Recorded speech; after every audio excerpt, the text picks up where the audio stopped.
اور ہر باریک سے باریک بات جاننے کی پوری کوشش کی تھی تاکہ وہاں جا کر حالات دیکھ کر پریشان نہ ہو جاؤں۔ گائیڈ بک کے مطابق ڈیلکس ہوٹل پیر گنج کا بہترین ہوٹل تھا۔ جب میں وہاں پہنچا تو جرمن بہت پریشان بیٹھا ہوا تھا۔ ہیڈ کانسٹیبل نے میرے کہنے پر ریسیپشن پر جا کر میرے لیے ڈبل کیبن کمرہ بک کروایا اور اسے میرے متعلق ہدایات دی، اور واپسی جاتے ہوئے 100 روپیہ مزید مجھ سے اینٹ لیا۔ رجسٹر میں انٹری کروانے کے بعد میں جرمن کو لے کر کمرے میں آ گیا۔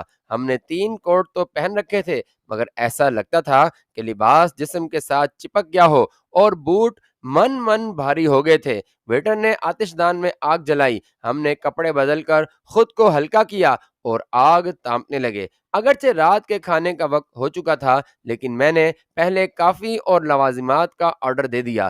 دراصل میں آزادی کی خوشی میں پاگل ہو رہا تھا اور رات بھر اس خوشی کو سیلیبریٹ کرنا چاہتا تھا۔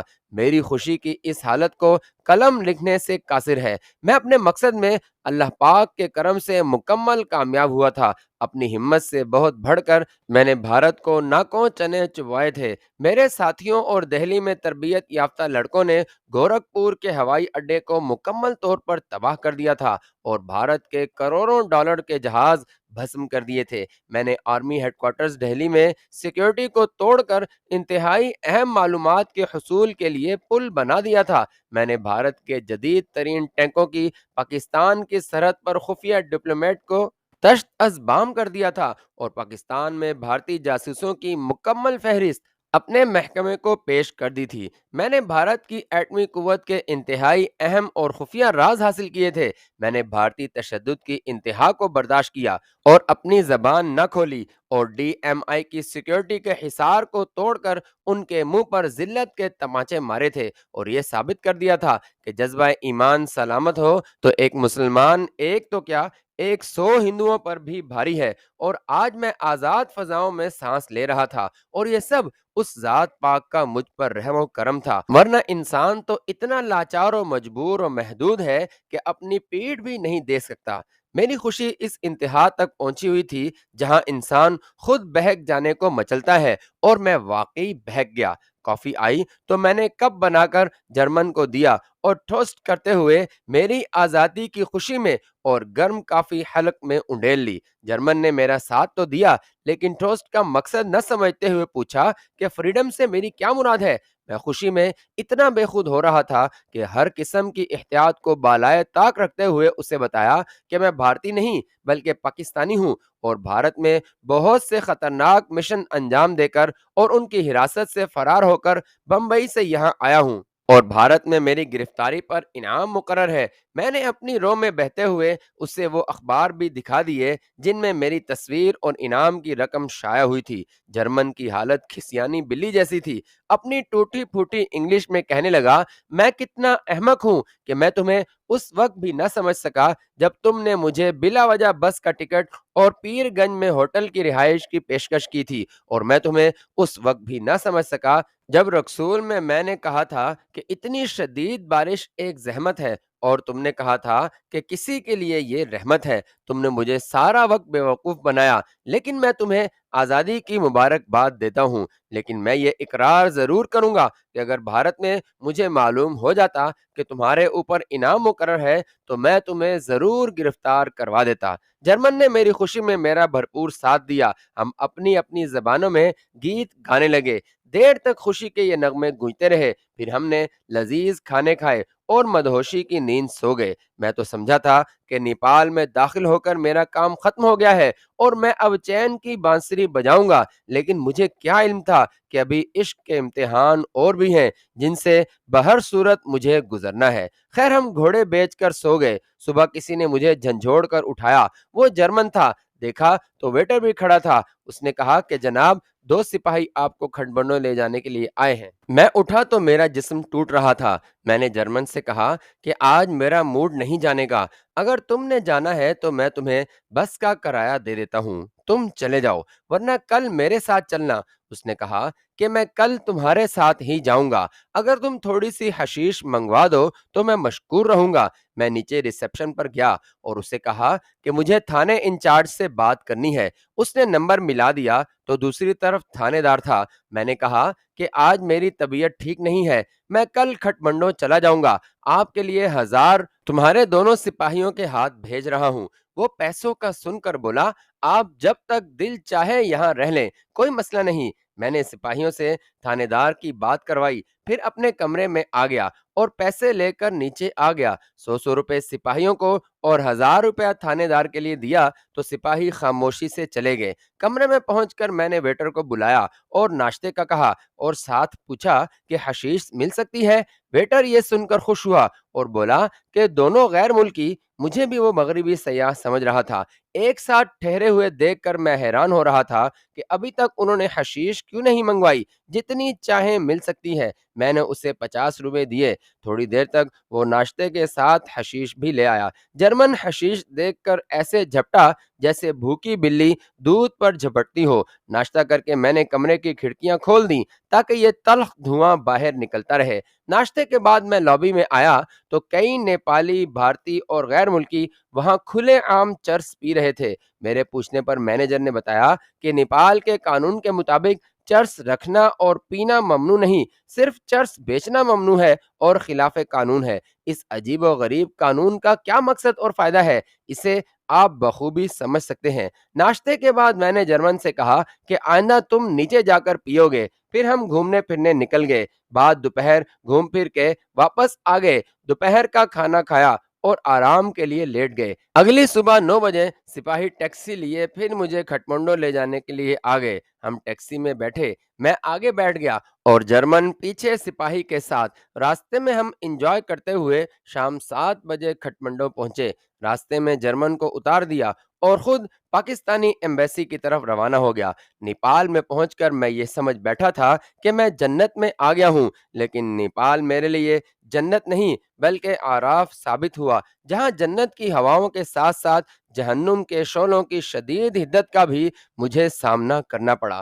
ایمبیسی کے سامنے پہنچا تو دیکھا کہ یہ ایک کوٹھی ہے جو کرائے پر لی گئی تھی۔ یہ ایک درمیانے درجے کی کوٹھی تھی جس کے گیٹ کے اندر پاکستان کا جھنڈا لہرا رہا تھا۔ اپنے ہلالی پرچم کو دیکھ کر میرے ضبط کے سارے بندھن ٹوٹ گئے۔ اس پرچم کی آن کی خاطر میں پرخطر اور سنگلاخ وادیوں سے گزرا تھا۔ میں نے اسی پرچم کی خاطر انتہائی خطرناک مشن انجام دیے تھے۔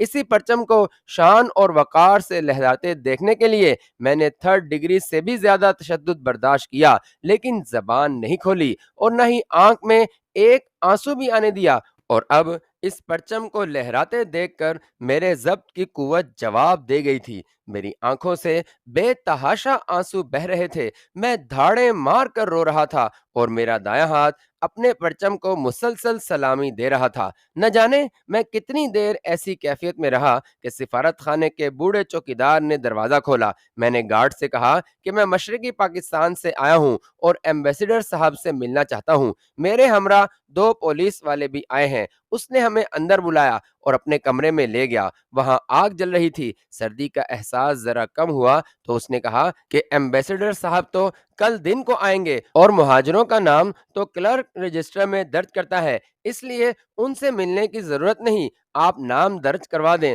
اور کل آ جائیں۔ میں نے سوچا کہ کل کا مطلب رات حوالات میں یا پھر سپاہیوں کے ساتھ کسی ہوٹل میں۔ میں نے گارڈ سے ایمبیسڈر کے گھر کا ایڈریس پوچھا تو پہلے تو اس نے انکار کر دیا، لیکن میرے بہت زیادہ اصرار پر اس نے بتایا، لیکن ساتھ کہا کہ ایمبیسڈر کو میرا نہ بتانا کہ میں نے پتہ بتایا ہے۔ یہ کوٹھی پاکستانی سفارت خانے سے 8-10 کوٹھیاں چھوڑ کر اسی سڑک پر واقع تھی۔ میں سپاہیوں کے ساتھ اسی کوٹھی میں پہنچا اور بیل بجائی۔ تھوڑی دیر بعد ملازم باہر آیا تو میں نے کہا کہ ریفیوجی ہوں اور ارجنٹ ایمبیسڈر صاحب سے ملنا ہے، تو ملازم نے خود ہی جواب دے دیا کہ وہ بزی ہیں، اس وقت نہیں مل سکتے۔ یہ کہہ کر وہ واپس مڑا تو میں نے اسے گریبان سے پکڑ لیا اور ایک زوردار تھپڑ رسید کرتے ہوئے کہا، جب تک تم یہ کہتے رہو گے کہ سفیر صاحب نہیں مل سکتے تمہیں تھپڑ لگتے رہیں گے، اس لیے بہتر ہے کہ مجھے کوٹھی کے مین دروازے تک لے چلو اور وہاں سے سفیر صاحب کو باہر بلواؤ۔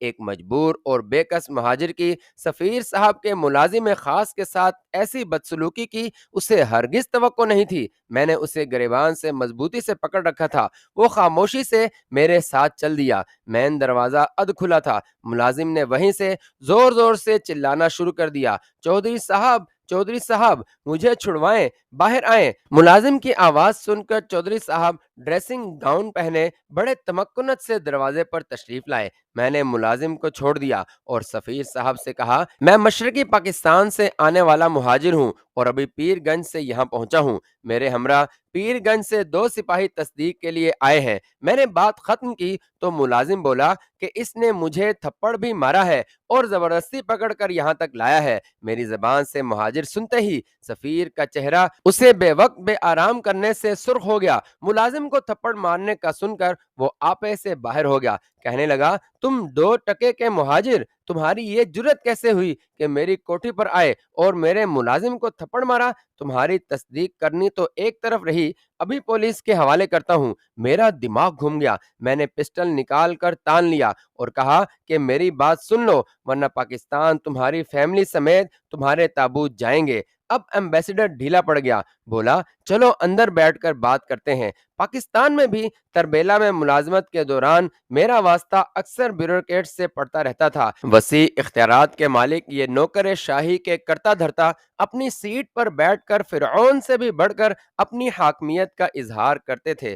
2 مرتبہ میرے ساتھ ایسا اتفاق ہوا کہ ایئر کنڈیشن کمروں میں چیئر پر بیٹھے جب ان کی باتیں برداشت سے باہر ہوئیں تو میں نے دونوں مرتبہ ان کو کرسی سے کھینچ کر میز پر گھسیٹ لیا، ایک کی گردن پر اسی کے پیپر نائف سے دباؤ ڈالا اور دوسرے کو زناٹے دار تھپڑ مارا۔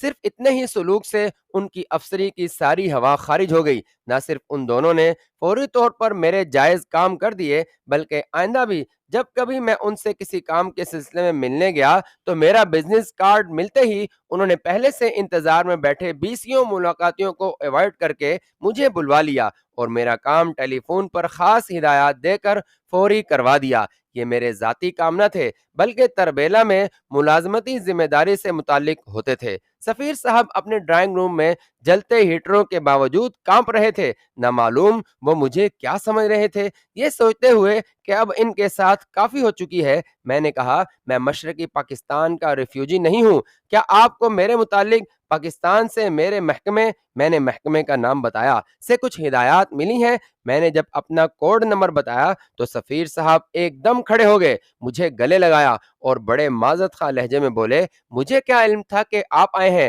آپ کے متعلق تو مجھے مفصل ہدایات ملی ہیں اور ایک مشن بھی آپ کے ذمہ لگایا گیا ہے۔ وہ مشن کا بتانے لگا تو میں نے کہا کہ پہلے یہ 2 سپاہی جو باہر ٹیکسی میں میری تصدیق کے لیے آئے ہیں، پہلے ان کو فارغ کر دیں، باقی باتیں بعد میں ہوں گی۔ اس نے اپنی گاڑی کی چابی لی اور کہا کہ آؤ چلے، میں ان کو تصدیق نامہ فل کر کے دے دیتا ہوں۔ سفیر کی گاڑی میں ہم بیٹھ گئے اور سفارت خانے چلے گئے۔ سپاہی اسی ٹیکسی میں وہاں پہنچے، اس نے تصدیق نامہ تیار کیا اور پوچھا، نام کیا لکھوں؟ تو میں نے کہا، آصف علی، سن آف عباس علی، اور چٹاگانگ میں اصفہانی کالونی اور اصفہانی کمپنی کا مینیجر لکھ دیں۔ اس نے تصدیق نامہ تیار کیا اور ایک کاپی کر کے تصدیق نامہ مجھے دے دیا اور بولا، آپ کو پیسوں کی بھی ضرورت ہوگی؟ میں نے کہا کہ ہاں ہے۔ اس نے سیف سے 20,000 نیپالی کرنسی کے نوٹ نکال کر مجھے دے دیے۔ میں تصدیق نامہ لے کر باہر آیا اور سپاہیوں کو دیا اور ساتھ 200 روپیہ بھی انجوائے کرنے کے لیے دیا۔ پھر میں نے ایمبیسڈر سے اجازت چاہی تو اس نے کہا کہ نہیں، کھانا میرے ساتھ کھائیں اور تمہارے لیے ہوٹل کا انتظام بھی گھر سے ہی کروا لیا جائے گا۔ سفیر کے رویے میں یکایک تبدیلی کی میرے ذہن میں 3 وجوہات تھیں، پہلی میری پسٹل کی نال، دوسری محکمے کی طرف سے ہدایات اور تیسری وجہ جو سب سے بڑی تھی وہ سفارت خانے کے عملے کی دھاندلیاں، جن کا مجھے بعد میں پتہ چلا، مجھ سے چھپانا یا مجھے اپنے ساتھ شامل کرنے کی کوشش کرنا۔ میں نے اپنے پاس لاکھوں بھارتی روپے اور امریکن ڈالر ہوتے ہوئے 10,000 نیپالی روپے محض اس لیے قبول کر لیے کہ مجھے ان کا اصلی چہرہ اور کردار دیکھنے میں آسانی ہو۔ جب ہم سفیر کے گھر پہنچے تو ڈرائنگ روم میں سفیر کی بیگم اور 2 جوان ان میرج بیٹیاں بیٹھی ہوئی تھیں۔ ہمارے وہاں پہنچنے پر سفیر نے ان کا تعارف کروایا اور انہوں نے میرے کیے گئے مشنوں کے بارے میں پوچھا تو میں نے کہا کہ تھکا ہوا ہوں، پھر کبھی بتاؤنگا۔ سفیر نے گھر سے کال کر کے میرے لیے ہوٹل میں کمرہ بک کروایا اور مجھے اپنی گاڑی میں ہوٹل چھوڑنے چل دیا۔ میرا کمرہ جس ہوٹل میں بک کروایا گیا تھا اس کا نام اناپور تھا۔ کھٹمنڈو میں اس وقت کے ٹاپ ہوٹلز میں یہ شامل تھا۔ سفیر نے بتایا کہ ہوٹل کے تمام اخراجات، میڈیسن کے تمام اخراجات اور دیگر تمام اخراجات سفارت خانہ برداشت کرے گا۔ آپ کو بھی ان اخراجات کے علاوہ 5,000 ماہانہ یا پھر 1,000 روپے پر ویک ملا کریں گے۔ کھٹمنڈو میں جو مجھے مشن ملا تھا، سفیر مجھے اس کے متعلق صرف بریف کرے گا، باقی سب کچھ میں اپنی مرضی سے کروں گا۔ سفیر نے آخر میں بتایا کہ مشن سے متعلقہ تمام رپورٹس ایک علیحدہ تھیلے میں مجھے سفارتی ڈاک کے ہمراہ پاکستان بھیجنی ہوں گی۔ انہوں نے بتایا کہ ایسے 4 تھیلوں کے تالوں کی چابیاں ایک سر بمہر پیکٹ میں ایمبیسی پہنچ چکی ہیں اور احکام کے مطابق کل یہ سر بمہر پیکٹ میرے حوالے کر دیے جائیں گے۔ سفیر صاحب مجھے ہوٹل پہنچا کر چلے گئے۔ سیکنڈ فلور پر میرے لیے کمرہ ریزرو تھا۔ ریسپشن پر میں انٹری کرنے لگا تو انٹری کارڈ میں کرائے کے کمرے میں کمرے کا کرایہ اور اس کی ادائیگی بذمہ پاکستانی سفارت خانہ درج تھی۔ یہ پہلی غلطی تھی جو سفیر صاحب نے میرے بارے میں کی۔ میں نیپال میں ایک سویلین پاکستانی مہاجر کی حیثیت سے داخل ہوا تھا۔ میں اپنی مالی حیثیت کے حساب سے کسی مہنگے یا سستے ہوٹل میں ٹھہرتا تو کرایہ مجھے اپنی جیب سے ادا کرنا پڑتا تھا، یا پھر کسی گیسٹ ہاؤس میں کرائے کے کمرے میں رہتا تو بھی کرایہ مجھے خود ہی ادا کرنا پڑتا تھا۔ پاکستانی سفارت خانے کا تحریری ثبوت نیپال میں میری حیثیت کو مشکوک بنانے کے لیے کافی تھا۔ میں نے وہ کارڈ پھاڑ دیا اور دوسرا کارڈ لے کر 5,000 کرایہ بھر کے کمرے میں آ گیا۔ دوسرے دن 11 بجے میں سفارت خانے گیا تو وہاں حشر کا سما تھا۔ 400-500 پاکستانی مہاجر سفارت خانے کے اندر باہر سڑکوں پر پاکستانی سفارت خانے کی بے حسی کے قصیدے پڑھ رہے تھے۔ میں مختلف گروپوں کے پاس ٹھہرتا ہوا سفارت خانے میں داخل ہونے لگا تو وہاں موجود گارڈ نے مجھے زور سے دھکا دیتے ہوئے انتہائی کرختگی سے کہا کہ کس باب سے ملنا ہے۔ گارڈ کا میرے ساتھ اس رویے سے میں نے اندازہ لگا لیا کہ یہاں پاکستانی مہاجروں کے ساتھ کیا برتاؤ کیا جاتا ہے۔ میں دوبارہ گیٹ پر گیا اور زور سے ایک ٹھوکر گارڈ کی ناف پر ماری۔ وہ چیخ مار کر دوہرا ہو گیا۔ باقی دونوں گارڈ اور وہاں کھڑے باقی مہاجر لوگ میرے اس رویے پر حیران رہ گئے۔ گارڈ کی بدتمیزی پر اسے ٹھڈا پڑتے دیکھ کر وہاں موجود سب مہاجر میرے گرد جمع ہو گئے۔ ایسے لگتا تھا جیسے میں نے ان سب کے ارمان پورے کر دیے ہوں۔ ایک کی پٹائی ہوتی دیکھ کر باقی دونوں گارڈ خاموش کھڑے رہے۔ میں سیدھا اندر گیا اور پی اے کو ایک پرچی پر کچھ لکھ کر دیا تو وہ پڑھ کر میری طرف دیکھنے لگا۔ میں نے سختی سے کہا کہ کوئی ڈاؤٹ ہے؟ اس نے میرے سخت رویے کو دیکھ کر کہا کہ نہیں سر۔ وہ پرچی لے کر اندر گیا اور فوراً باہر آ کر کہنے لگا سر جائیں، آپ کو سفیر صاحب بلا رہے ہیں۔ میرا چہرہ غصے سے لال تھا۔ بعد میں پتہ چلا کہ پی اے وہاں سب سے بڑا فرعون بنا بیٹھا تھا۔